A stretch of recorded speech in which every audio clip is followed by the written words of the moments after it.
खबर शामिल करते हैं गोजरा से, जहां पर हमारे नुमाइंदा जिक्रिया गुलजार की रिपोर्ट के मुताबिक थाना सिटी की हदूद में रात गए टोबा रोड पर मुबैना पुलिस मुकाबला दौरान मुकाबला एक डाकू जख्मी हालत में गिरफ्तार कर लिया गया, जबकि 2 मौके से फरार। थाना सिटी की हदूद में रात गए टोबा रोड पर नाका लगाए खड़ी पुलिस का मुबैना तौर पर डाकू से आमना सामना।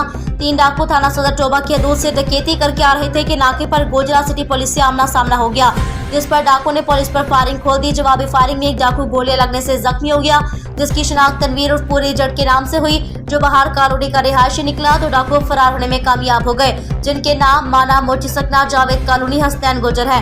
पुलिस ने जख्मी डाकू तनवीर को गिरफ्तार करके सिविल अस्पताल मुंतकिल किया। यहाँ से इब्तदाई तिब्बी इमदाद के बाद मखदूश हालात के पेश नजर अलाइड अस्पताल फैसलाबाद रेफर कर दिया गया, जबकि सिटी पुलिस ने 2 फरार होने वाले डाकू के घरों पर छापे मारे, मगर कोई गिरफ्तारी अमल में नहीं आई।